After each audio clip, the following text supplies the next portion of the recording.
아마 제가 지금 우리 교회 와서 이 설교를, 저는 똑같은 설교를 안 합니다. 설교를 리바이벌 하지 않습니다. 근데 유일하게 제가 지금 이 설교는 벌써 우리 교회 와서 제가 지금 거의 4번째 하는 것 같아요. 3번째인가 4번째 하고 있는 것 같습니다. 그래서 어쨌든 2, 3년 주기로는 이 설교를 계속해서 할 거예요. 역시 2주간에 걸쳐서, 이번 주와 다음 주에 걸쳐서 합니다. 왜 그러냐면은 바로 이 인격이라고 하는 단어 때문에 그래요. 이것은 제가 목회를 하면서 목회에 많은 아픔들을 겪고 그러면서 그 속에서 제가 늘 어렸을 때부터 고민했던 한 단어가 있었는데 바로 이거였어요. 왜 교회를 다니는데 사람이 변하지 않느냐라는 거. 이게 제가 20살 때 처음 품었던 질문이었습니다. 그래서 그 질문을 찾아서 어디까지 왔냐면은 제가 53살까지 왔어요. 그리고 53살에 찾은 게 이거예요. 인격. 그리스도의 인격. 삼위 하나님의 인격.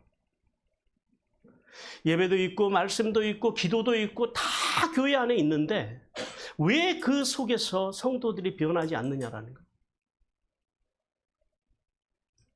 교회를 다녀도 더 욕심부리고 교회를 다녀도 더 함부로 말하고 함부로 행동하고 목사님들은 은퇴할 때가 되면 말년이 되면은 돈에 매여서 교회를 망가뜨리기도 하고 장로님들은 장로님이 되셨잖아요. 그리고 또 권사님이 되셨잖아요. 안수 집사님까지 되신 분들이 교회 안에서 더 낮아지지 못하고 더 목에 힘을 주고 살아가는 모습들. 아니 뭐 그 정도만 해도 귀엽죠. 거짓과 기만으로 살아가고 비도덕과 비윤리로 살아가는 목회자들이나 교회의 중직자들이나 성도들을 바라보면서 도대체 왜 그럴까? 이유가 뭘까? 계속해서 말씀과 예배와 기도면 돼야 되는데 도대체 왜 안 될까? 그 질문을 제가 20살 때부터 계속해서 던져왔어요. 그래서 한때는 잠깐 찾은 것도 같았어요. 근데 이내 망가지더라고요. 그 속에서 제가 마지막으로 찾은 게 바로 이 인격입니다. 그래서 지금 가려졌습니다만 여기에는 인격신앙이라고 그래서 제가 쓴 거예요. 그래서 오늘 설교의 주제는 인격신앙입니다. 이미 여러분들이 2번, 3번 드렸던 설교입니다. 그러나 마치 오늘 처음 듣는 것처럼 다시 이 설교를 대하시고 가슴에 새기는 은혜가 있기를 주님께서 원하십니다. 인격이 뭡니까? 인격이. 어학사전을 찾아보면 인격은 크게 3가지로 정리를 해요. 하나는 사람으로서의 품격입니다. 한 인간으로서의 품격을 인격이라고 하는 거예요. 그리고 2번째는 어떤 권리 능력이 있고 법률상 독자적인 가치가 인정되는 자격. 그러니까 법률상으로 독자적으로 어떤 가치가 인정되는 그 자격을 인격이라고 해요. 그리고 셋째는 형사학상입니다. 형사학적으로 신체적인 특징을 제외한, 그러니까 보여지는 겉모습을 제외한 인간의 정신적, 심리적인, 심적인 특성의 전체를 일컫는 말. 그러니까 한 사람의 마음과 생각을 일컫는 말이 바로 이 인격이더라고요.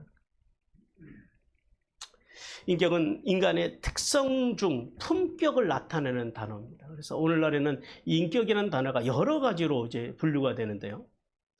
자, 인격이란 말이 보편적으로 쓰일 때는 긍정적으로는 한 인간에 대한 최고의 칭찬으로 쓰이기도 합니다. 저 사람은 인격이 너무 훌륭해, 인품이 좋아, 이렇게 쓰이기도 해요. 그러나 반면 부정적으로 쓰일 때는요, 최악의 악평이 됩니다. 인격이 엉망이야. 그러면 그 사람은 더 이상 말할 것도 없다라는 거예요.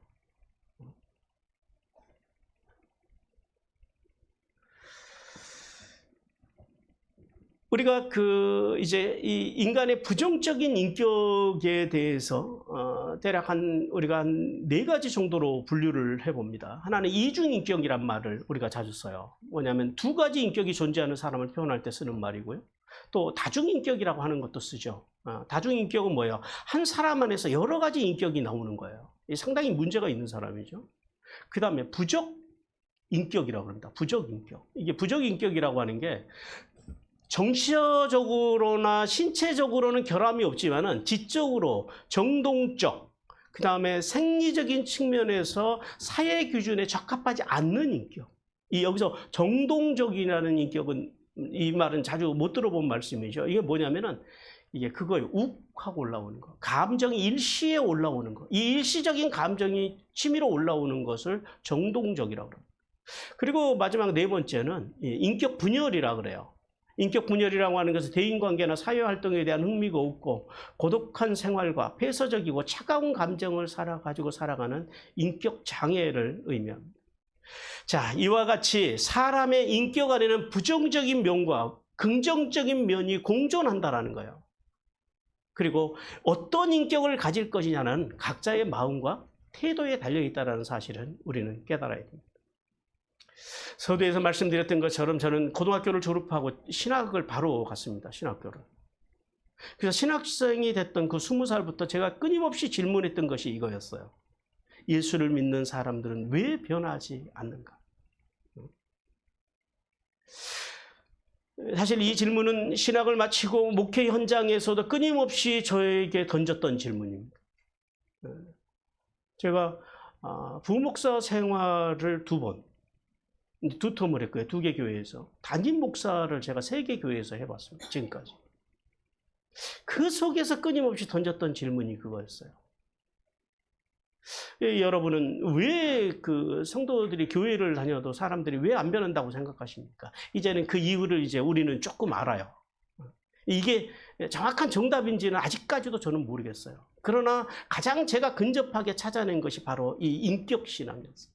아마 여러분 인격신앙이라는 말을 아마 어떤 분들은 우리 교회에 오셔서 처음 들어보신 분들이 많을 거예요. 결론부터 말씀드리면 예수를 믿으면 사람이 변하는 게 맞습니다. 제가 그래서 그러죠. 예수 믿고 안 변하는 게 뭐다? 기적이다. 예수를 믿는데 사람이 안 변하는 건 그건 기적이에요. 그런데 제가 왜 이 질문을 평생에 놓지 못했냐면은 교회를 다닌다고는 말하는데 교회 와서 직분이 목사고 장로고 권사고 안수집사고 중직을 맡고 있는데도 변하지 않고 아니요. 사실은 정확하게 보면은 변한 것 같아요. 교회를 다니면. 근데 어떤 일을 만나면 하나님의 진리와는 전혀 다른 방향으로 말하고 행동하는 교인들, 그런 사람들을 목회를 하면서 너무 많이 봤다. 그래서 이 질문을 평생 놓지 못하고 지금까지 살아왔다. 제가 23살까지, 아니 53살까지 살아왔다. 오랜 세월 교회를 다니고 성경도 읽고 필사도 하고 예배도 하고 기도도 하고 봉사도 하고 제가 만났던 어떤 목사님은요. 전국 전 세계를 돌아다니면서 목회자들하고 선교사님들한테 말씀을 전해요. 그리고 또 그분이 목회했던 교회는 성도들이 뭐 10권, 20권 말씀을 딜리버리 할 줄 아는, 전달할 줄 아는 성도들이 많아요. 그래서 그 교회는 어떤 제도가 있냐면 말씀 사역자라고 하는 제도가 있어요. 근데 그 말씀 사역자들이 무려 100명 가까운 사람들이 있어요. 그러니까 근데 그래서 이 평신도들이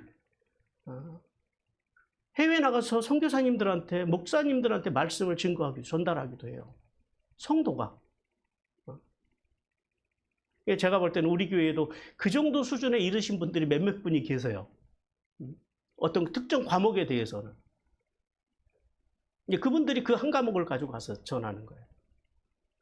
그런데 제가 그런 과정을 겪으면서 근본적인 변화가 없이 여전히 거짓과 기만으로 살아가고 그리고 제가 말했던 그 목사님은 뭘로 무너진 줄 아세요? 밑으로 타락하고 무너지는 모습을 제가 봤어요. 그래서 다시 멘붕이 온 거예요. 이게 어떻게 가능하지? 저렇게 하나님의 말씀을 전하는 사람이. 이분의 말씀의 영향력을 받는 사람이 전국 전 세계 한 1만 명의 성도들이 있어요. 그런데 이게 알고 보니까 뭐 한 건도 아니고 아주 여러 건들이 너무 충격을 제가 다시 받는. 그래서 다시 이 질문을 꺼내드렸어요. 도대체 왜? 말씀과 기도명 이게 돼야 되는데 말씀으로도 안 되고, 제가 어떤 교회를 갔더니 거기는 또 기도를 그렇게 해요. 귀신, 막 성도들이 귀신을 내쫓아요. 그런 능력이 있는 교회인데도 거기도 뭐 똑같아요. 별반 다르지가 않아요. 도대체 이게 뭘까? 그래서 이 질문을 놓지 못하고, 제가 53살까지 살아오다가 53살에 발견한 것이 바로 이 인격신앙이라는 겁니다. 교회 성장적인 측면에서 이제 그 교회를 바라보는 목회자들과 성도들을 크게 두 가지로 우리가 나눠볼 수가 있어요. 하나는 뭐냐면 사람의 변화에 관심이 있는 목회자들과 성도들을 봅니다. 이런 분들은요, 신앙의 본질, 인간의 내면, 그리고 한 인간의 성장과 성숙에 초점을 맞추고 살아가는 사람들이 있어요. 근데 이런 분들은요, 교회 안에서 생각보다 많지가 않아요. 적어요. 대부분의 성도들은 여기에 관심이 있어요. 목회자들과 성도들은 교회의 양적인 성장,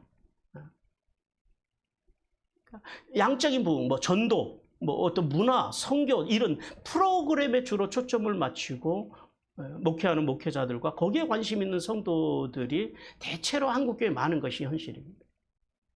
그래서 왜 그럴까 하고 이제 이렇게 여러분들하고 이야기를 나눠보고 분석을 해보면은 이게 다 그런 건 아닌데 대체로 그렇다라는 거예요. 뭐냐면은 아기 때부터, 어렸을 때부터 신앙생활을 시작하고, 그리고 이렇게 어렸을 때부터 신학을 공부한 사람들 있잖아요. 목사님들이나 성도들은, 그런 분들은 대개 어디에 관심을 대체로 갖냐면은 그런 내면의 변화, 인간의 성숙, 성장, 이런 관심 있는 분들을 보면 대개 이런 분들이 많아요.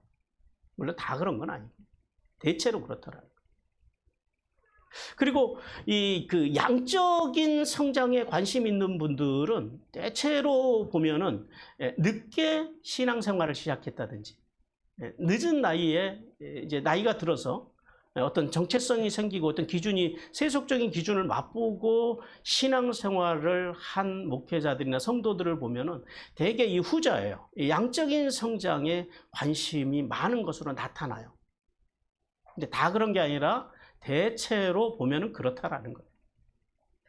자, 그런데 사람이 변할 수 있는가라고 하는 질문에 대해서는요, 양쪽 다, 모든 목회자들이나 모든 성도들이 공이하는 말이 있어요. 사람은 쉽게 변한다, 안 변한다? 안 변한다 그래요. 그렇다면 왜 사람들이 안 변할까요? 특히 왜 교회를 다니는데 아니 복음이 들어가는데 어떻게 사람이 안 변하냐고요. 저는 이게 너무 답답했어요. 성경은 분명하게 말씀을 해요. 예수 그리스도를 믿으면, 예수 그리스도 안으로 들어오면 사람이 변화된다라는 거예요. 심지어 사도 바울은 뭐라고 말씀하시냐면, 세상적인 방식으로, 즉 처음에는 예수님을 하나님의 아들로 믿지 않았다 할지라도 교회에 들어와서 예수님을 만나게 되면은 새로운 피조물로 변화되어서 새로운 존재, 즉 하나님의 나라의 백성이 된다라는 거예요. 이게 사도 바울이 하시는 말씀이에요. 우리 고린도후서 5장 16, 17절 같이 읽겠습니다. 시작. 그러므로 우리가 이제부터는 어떤 사람도 육신을 따라 알지 아니하노라. 비록 우리가 그리스도도 육신을 따라 알았으나 이제부터는 그같이 알지 아니하노라. 그런즉 누구든지 그리스도 안에 있으면 새로운 피조물이라. 이전 것은 지나갔으니 보라 새 것이 되었도다. 여기 16절에 그리스도를 육신을 따라 알았으나, 이게 그거예요. 처음에는 안 믿었어요. 그런데 나중에 사도 바울은 처음에는 안 믿었지만 어디서 예수님을 만났어요? 다메섹으로 가는 길에서. 그렇게 처음에는 육신을 따라 알았지만은, 예수님이 하나님의 아들이라는 걸 처음에는 안 믿었지만은 예수님을 만나게 되면은요, 새로운 피조물로 거듭나는 게 이게 맞다라는 거예요.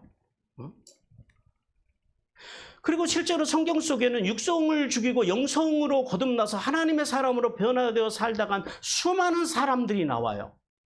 오늘은 대표적으로 몇몇 분만 한번 좀 살펴볼게요. 대표적으로 아브라함입니다. 아브라함의 아버지가 누구예요? 우상쟁입니다. 우상을 만드는 분이에요. 우상을 만드는 가정에서 태어나서 그리고 아버지를 따라서 고향 갈대우를 떠나서 하란으로 왔다가 하란에서 누구를 만나게 돼요? 하나님을 만나게 돼요. 길에서. 그리고 그 부르심에 바울이 어떻게 해요? 순종해요. 그래서 아브라함이 무슨 말이에요? 큰 아버지라는 말이거든요. 람 이렇게 되는 거예요. 근데 그 아브라함이 아브라함으로 바뀌어요. 뭐예요? 열국의 아비로 바뀌어요. 그런 복을 받아요. 근데 그렇게 하나님을 만났다고 사람이 한순간에 확 변해요? 안 변해요? 안 변해요. 그 가나안에 왔더니 가뭄이 와요. 그래서 어디로 피해요? 팔레스타 가나안 지역 사람들은 가뭄이 오면 다 애굽으로 무조건 가요. 애굽으로 갔다가 무슨 일을 만나요? 자기 아내 사라를 누이라고 속이는. 그렇게 해서 고난을 당하지만 훗날 그가 어떻게 변해요? 그런 과정들을 통해서 독자 아들까지도 하나님께 아끼지 않을 만큼 온전한 믿음으로 살아가는 아브라함이면 딱 한 단어가 기억이 나죠. 어떤 단어가 기억나세요? 순종의 사람으로. 그런 순종의 사람으로 변화받고 성장해 가더라고요. 그리고 다음은 모세예요. 모세는 애굽의 노예의 아들로 태어납니다.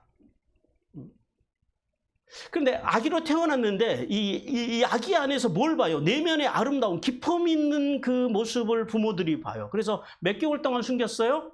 3개월 동안 숨겨서 키웁니다. 그러나 도저히 더 이상 키울 수 없는 상황이 되자 그의 어머니 요게벳이 아기를 위해서 방주를 만들고 그리고 그 방주를 어디다 띄워요? 바로의 공주가 볼 수 있는 그 갈대숲 사이에다 끼웁니다. 그렇게 해서 바로의 공주로 자라나요. 그리고 그는요, 궁중에서 그 왕자로 40년을 자라요. 그렇지만 그가 죄악의 낙을 누리는 것보다 하나님의 백성으로 살기로 그가 결단을 해요. 우리 히브리서 11장 23절부터 26절까지 같이 읽겠습니다. 시작. 믿음으로 모세가 났을 때 그 부모가 아름다운 아이임을 보고 석 달 동안 숨겨 왕의 명령을 무서워하지 아니하였으며 믿음으로 모세는 장성하여 바로의 공주 아들이라 칭함받기를 거절하고 도리어 하나님의 백성과 함께 고난받기를 잠시 죄악의 낙을 누리는 것보다 더 좋아하고 그리스도를 위하여 받는 수모를 애굽의 모든 보화보다 더 큰 재물로 여겼으니 이는 상 주심을 바라봄이라. 근데 이 모세가요, 그 결단이 너무 과했어요. 40살에. 그래서 그 일로요, 애굽 사람을 쳐 죽이고 그리고 광야에서 그래서 몇 년간 하나님의 다루심을 받아요? 40년간.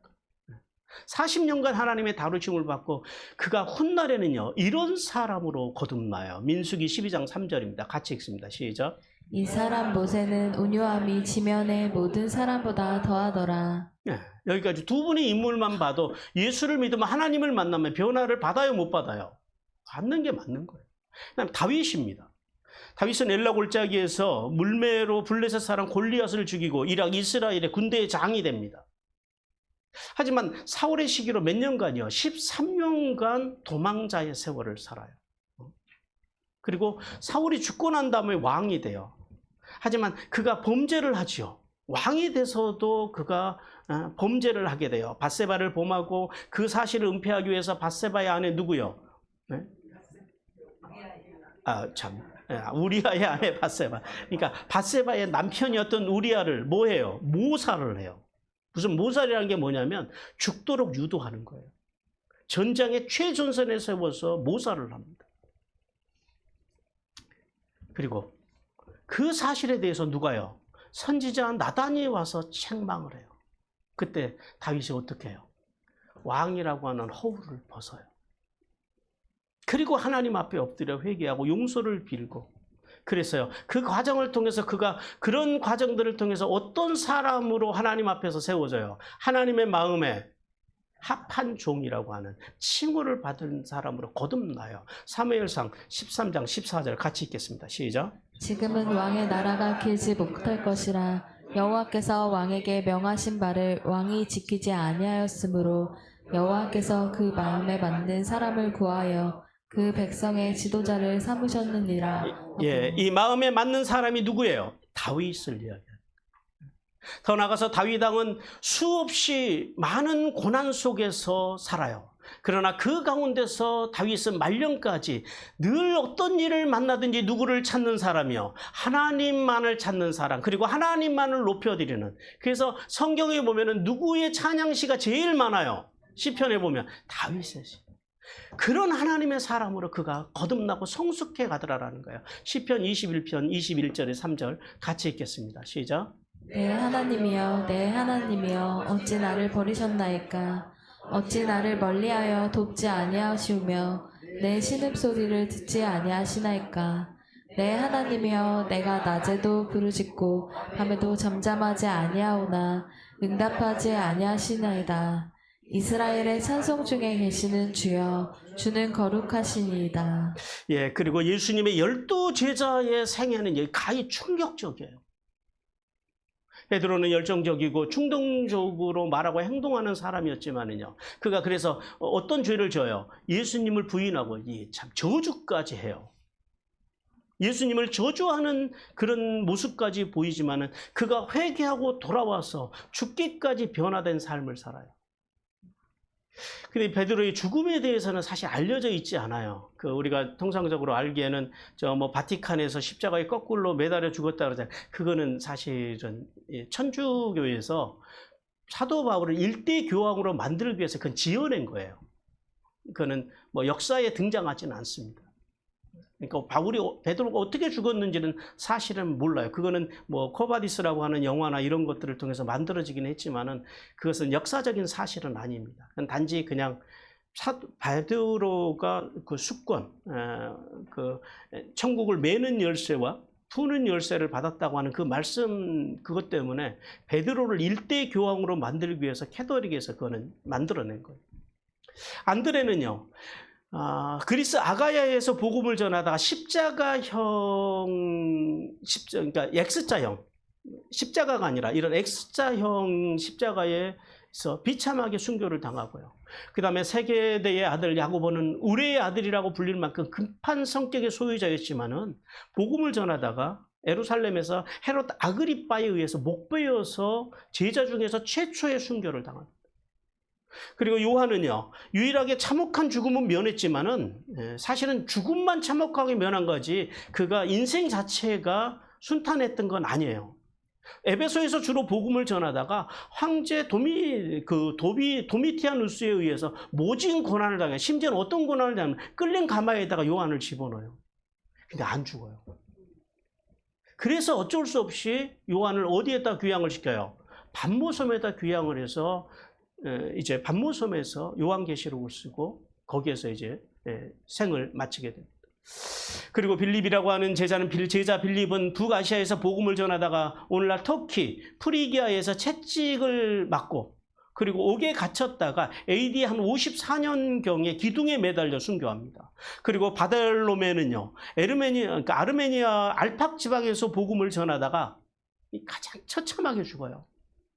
산채로 가죽을 벗겨요. 사람 가죽을. 응? 바돌로메는. 그리고 그것도 모자라가지고 십자가에다 또 못을 박아요. 그리고 그것도 모자라가지고 마지막에는요, 목을 쳐서 순교를 당합니다.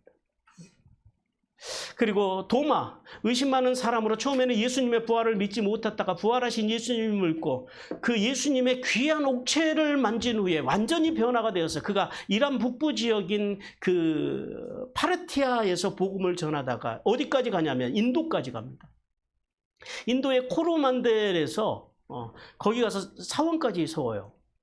그러다가 거기에서 목에 십자가를 걸고 이교도 제사장들이요, 도마의 그 몸을 창으로 관통시켜버려요. 그렇게 해서 순교를 당합니다. 그리고 세림 아테는 어디까지 오냐면은 기록에 의하면 태국까지 와요.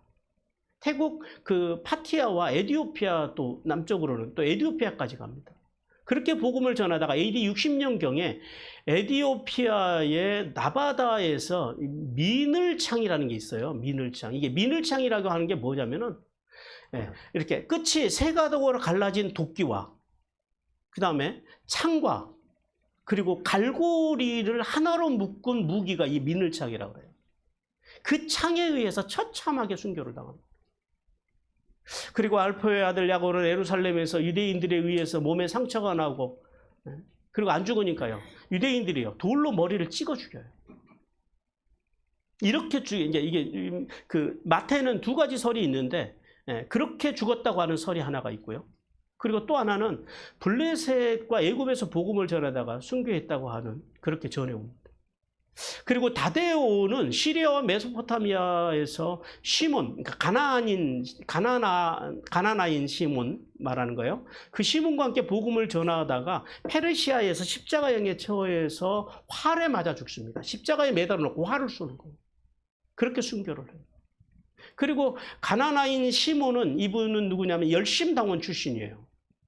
그래서 아프리카 미우리타니아에서 복음을 전하다가 전승에 의하면 AD 74년에 영국까지 가서 처형을 당했다고도 하고요. 페르시아에서 다디오와 같이 복음을 전했다고 그랬잖아요. 그때 다디오가 순교당할 때에 같이 붙잡혀가지고 이교도에 의해서 거꾸로 매달린 채 톱으로 켜서 순교를 당했다고도 전해옵니다. 그리고 이제 가룟 유다를 대신해서 그 제자가 됐던 마띠아에 대한 죽음은 여러 가지 설이 있는데요. 어쨌든 한 가지 중요한 건 뭐냐면 카스피아해 지역, 특히 오늘날 아르메니아에서 복음을 전하다가 콜키스에서 십자가형으로 순교를 당했다고 하는 설도 있고, 또 어떤 이들은 사지가 절단된 다음에 순교를 당했다고 하는 이들도 있고요. 그리고 에티오피아에 갔다가 도끼에 찍혀서 순교했다고 하는 설이나 또 참수형을 당했다는 설 등 다양한 설이 있는데, 어쨌든 중요한 것은 이 마띠아의 유골은 오늘날 예루살렘에 있다고 그래요. 그리고 이제 마지막 인물은 바울입니다. 바울이 처음에는 유대교에 대한 열심으로 그리스도를 믿는 사람들을 박해하는 일에 앞장섭니다. 하지만 다메섹으로 가던 길에서 누구를 만나요? 예수님을 만난 후에 회심하고 아라비아에 있는 산에 가서 몇 년간 훈련을 받아요? 3년간. 그리고 몇 년을 선교를 해요? 34년을 이방인 선교를 위해서 힘씁니다. 그리고 몇 권의 성경을 집필해요? 13권의 성경을 집필하는 등 초대교회에 지대한 영향을 미칩니다. 그러다 그가 AD 64년에서 67년 사이에 그 로마의 대화재 사건 이후에 로마 황제에 의해서 목배임을 당해서 순교를 당합니다. 자, 이렇듯 아브라함으로부터 시작해서 오늘 여기 바울까지 우리의 많은 믿음의 선조들이 하나님을 만나고 예수님을 만나고 그들의 삶이 어떻게 됐다고요? 목을 내놓을 만큼, 순교할 만큼 그들은 변화된 삶을 살았다라는 거예요. 그런데 문제는 오늘날 왜 교회 안에는 이런 변화된 인물을 찾아보기가 힘드냐라는 거예요. 우리가 교회 안에서 가장 많이 듣는 말 중에 하나가 뭐예요? 저분이 집사님 때는 안 그랬는데. 응? 제일 많이 듣는 말이죠. 장로님이 되시더니, 권사님이 되시더니, 안수 집사님이 되시더니 사람이 변했어. 응? 목사님도 처음에는, 저 양반이 처음에는 부임했을 때는 안 그러더니 2년, 3년 지나니까 사람이 우리가 가장 많이 교회 안에서 듣는 말 중에 하나라는 거예요. 아까도 말씀드렸지만 사실은 근데 안을 들여다보면 사람이 변해요, 안 변해요? 조금씩 변한 것 같이 보이기는 해요. 교회에서나 가정에서나 삶의 자리에서 평상시에는 변한 것 같이, 지금 보세요. 지금 옆 사람만 쳐다보세요. 서로 얼굴. 얼마나 멀쩡해 보여요. 어? 변화된 것 같이 보이잖아요. 그런데 문제는 뭐예요? 인생에서 광야를 만나면, 고난을 만나면, 어떤 내가 억울한 말을 들으면, 어떤 상황을 만나면, 내가 금전적으로 손해를 보게 되면 어떻게 돼요? 사람들이 옛사람의 구조로 금방 돌아가 버리더라라는 거예요. 막말하고, 그리고 자기 마음대로 막 소설을 만들고 엮어서 생각하고, 그래서 사람들을 공격하고, 부끄러운 것도 모르고 막 거짓말을 하고 다니고, 그런 모습으로 보면 그것이 하나님의 아픔이다라는 거예요. 우리는 이처럼 교회 안에서 신앙의 연수나 직분과 상관없이 변하지 않는, 성숙하지 않는, 성장하지 않는 성도들이 넘쳐나는 그런 현실, 한국교회 현실 속에서 살아가고 있다. 하지만 예수님께서는 분명히 말씀드리지만 음부의 권세가 교회를 이기지 못한다고 말씀하셨습니다. 마태복음 16장 18절 같이 읽겠습니다. 시작. 내가 내게 이르노니 너는 베드로라. 내가 이 반석 위에 내 교회를 세우리니 음부의 권세가 이기지 못함이라. 이 말씀은 복음이신 예수 그리스도를 믿어서 구원받아 세례를 통하여 예수님과 연합되어 성화에 살아가는 성도들의 삶의 모임인 그리스도의 몸인 교회 안에 마귀의 권세가 들어올 수 있다 없다? 없다. 마귀의 권세는 절대 주님의 몸인 교회를 이길 수 없다는 말씀이에요. 왜요? 왜냐하면 그리스도의 몸을 이루는 성도들의 마음으로부터 성도들이 뭘 믿어요? 누구를 믿어요? 예수님을 믿고, 그 믿음이라고 하는 게 뭐라고요? 믿음을 다시 정의해봐요. 뭐가 믿음이에요? 하나님의 말씀을 믿고 그 말씀을 존중하고 그렇게 살기 위해서 발버둥치, 이게 믿음이라는 거예요. 말씀이 없고 그 말씀을 내 삶의 가치로 존중하지 않고 그렇게 살려고 발버둥치지 않는 것을 우리는 믿음이라고 하지 않아요. 그럼 뭐라 그래요? 종교라 그래요. 종교인에 불과하다라는 거죠. 근데 교회 안에는 그렇게 마음으로부터 예수님을 믿어서 구원받고 변화받은 사람들이 많기 때문에 그래요. 즉 하나님께서는 예수 그리스도를 믿으면 사람이 분명하게 뭐 한다고요? 변화된다고요. 성장과 성숙을 통해서 변화를 이루는 것이 맞다라고 말씀해요. 그래서 이제 지금까지는 문제 제기를 했어요. 이제 지금부터는 왜 사람들이 변하지 않는지, 그리고 어떻게 하면 변화할 수 있는지, 이제는 출애굽기와 로마서를 통해서 그 근본적인 변화에 대한 하나님의 음성을 듣고자 합니다. 그리고 어떻게 해야지 그리스도인으로 변화되고 변화받으며 살아갈 수 있는지 주님의 음성을 듣기를 원합니다. 자, 오늘은 출애굽기까지 보겠는데요. 출애굽기의 구조를 통한 인격입니다. 출애굽기 구조를 통한 인격.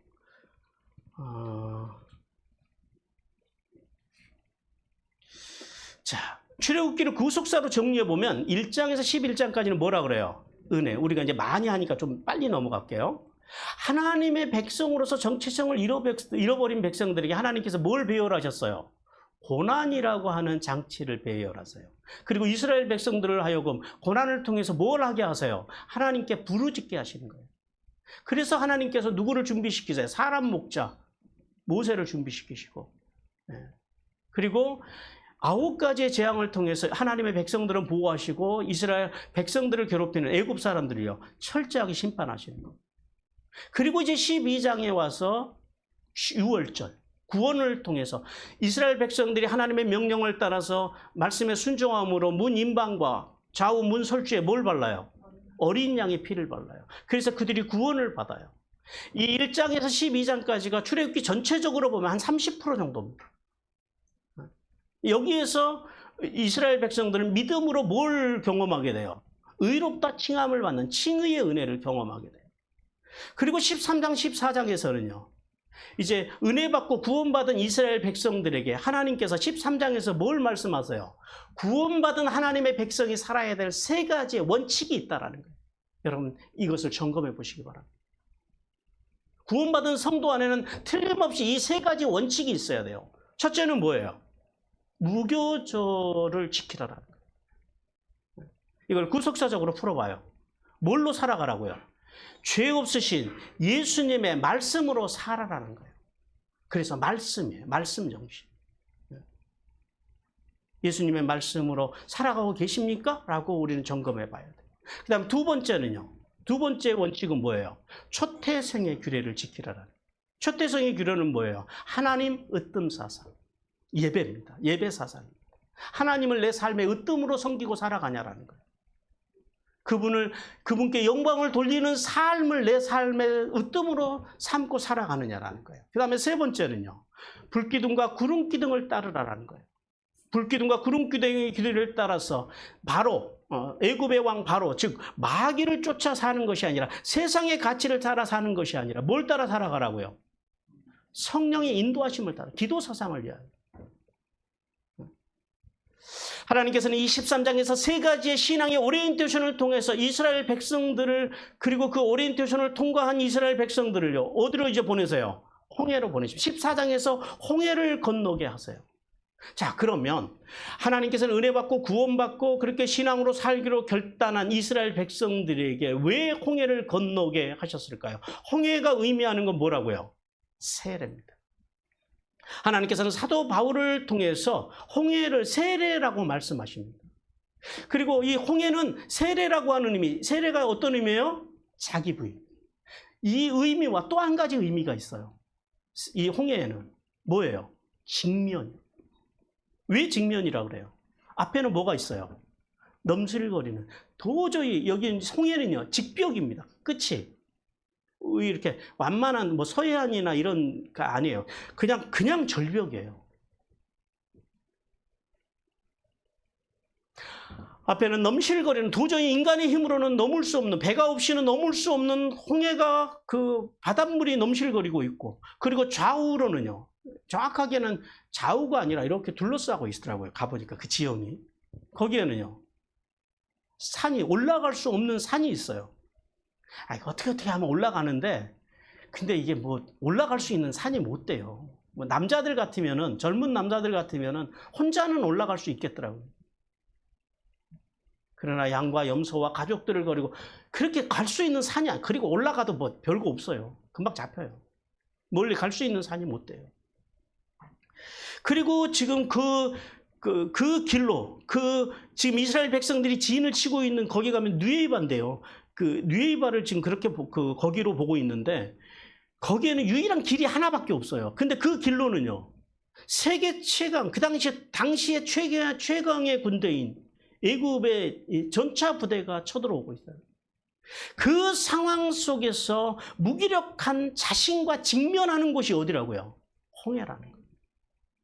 홍해는 출애굽의 은혜를 받고 구원받고 여전히 구원 이후의 삶을 하나님의 도움 없이는 살 수 없는 나약한 존재라는 사실을 거기에서 이스라엘 백성들이 철저하게 동감하는 거예요.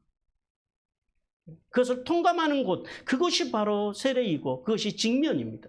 이 직면을 통해서 구원받은 이스라엘은 철저한 자기 부인, 즉 자신의 힘과 능력으로는, 그리고 경력과 부와 명예로는 도저히 살 수 없는 존재임을 고백하고 앞으로는 오직 하나님만 의지하고 살겠다고 결단하는 곳이 어디라고요? 홍해라는 거예요. 거기서 이스라엘 백성들은 세례와 자기 부인과 직면을 경험하게 되는 거예요. 그리고 하나님께서는 홍해를 통과하고 세례 정신을 깨달은 이스라엘 백성들을 그 다음에 어디다 들여보내세요? 5대 광야로 들여보내요. 이제 이 인격 신앙에 대한 말씀, 여기까지는 이 말씀을 하기 위한 말씀이고요. 인격 신앙을 이야기하고 왜 예수를 믿어도 사람이 변하지 않는가의 열쇠가 바로 이 5대 광야 안에 있다라는. 성도 여러분, 이제 오늘부터 이제 다음 주에 이 5대 광야에서부터 이제 계속해서 하나님의 말씀을 듣도록 하겠습니다. 그래서 5대 광야가 뭐예요? 수르 광야, 승광야, 르비딘, 아말렉, 시내 광야. 이 광야를 통해서 이 5개의 광야를 통해서 성도들이 어떻게 변화되어야 하는지 이제 본격적으로 이 5대 광야와 그리고 로마서를 통해서 다음 주에 계속해서 하나님의 말씀을 듣도록 하겠습니다.